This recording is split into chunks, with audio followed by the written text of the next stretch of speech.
28 फरवरी 2026 की रात पूरी दुनिया चैन की नींद सो रही थी, लेकिन अचानक आसमान में कुछ हुआ जो दुनिया ने पहले कभी नहीं देखा था।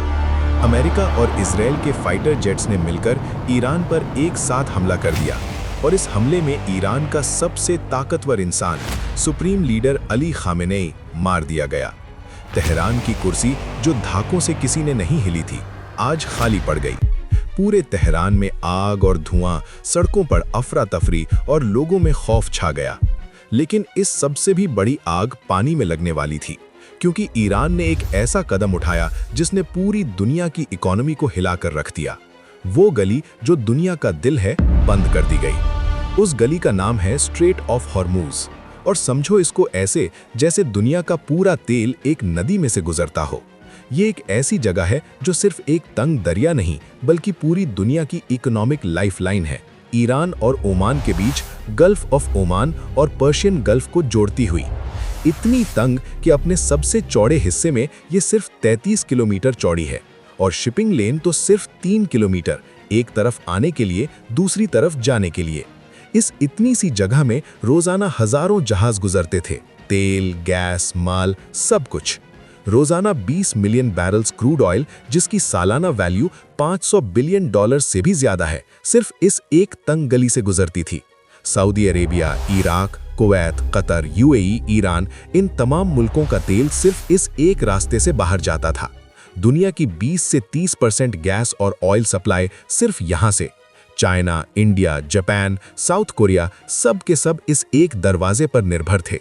ये सिर्फ एक गली नहीं थी दोस्तों, ये दुनिया की ऑक्सीजन थी, और अब वो ऑक्सीजन बंद हो गई। ईरानियन रेवोल्यूशनरी गार्ड के जहाज स्ट्रेट के दरवाजे पर खड़े हो गए, कोई गुजरे तो गोली। टैंकर क्रूज ने देखा दूसरी तरफ हथियार बंद जहाज खड़े हैं और हुक्म है, आगे मत आना।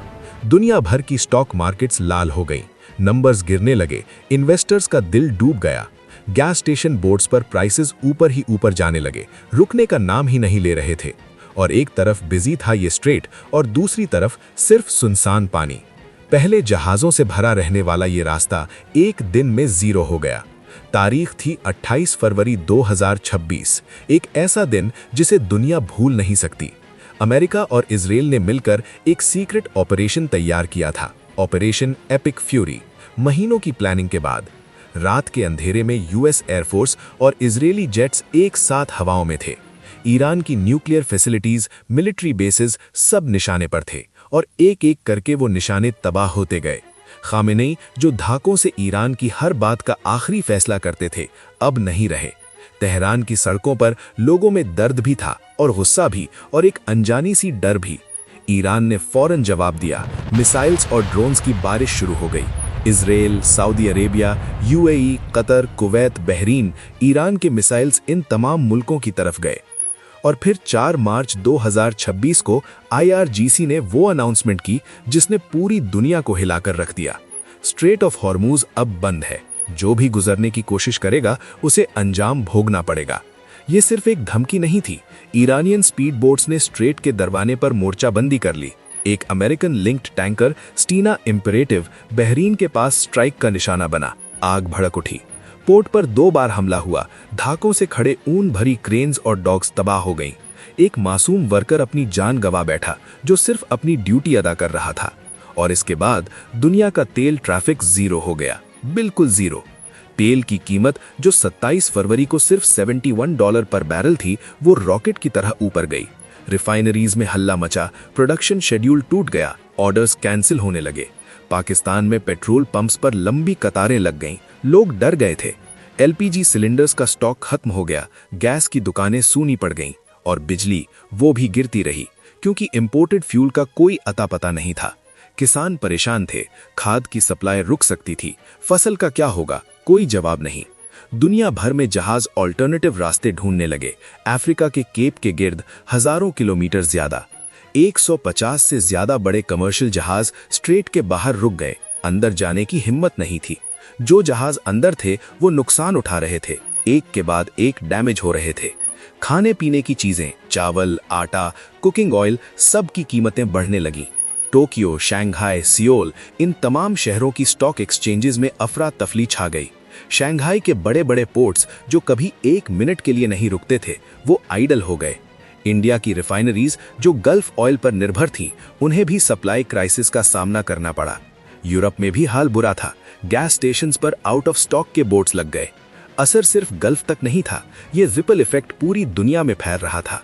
यूएन सिक्योरिटी काउंसिल की इमरजेंसी मीटिंग बैठी, लेकिन कोई भी एक भी ठीक सॉल्यूशन सामने नहीं आया।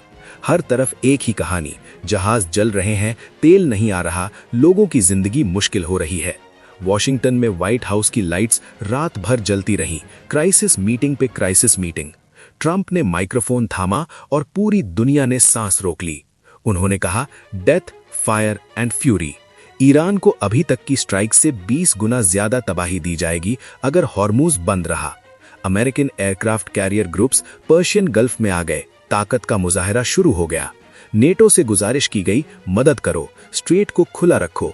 China, France, Japan, south Korea, UK, सबको कहा गया वॉरशिप्स भेजो वरना नतायज भोगनो।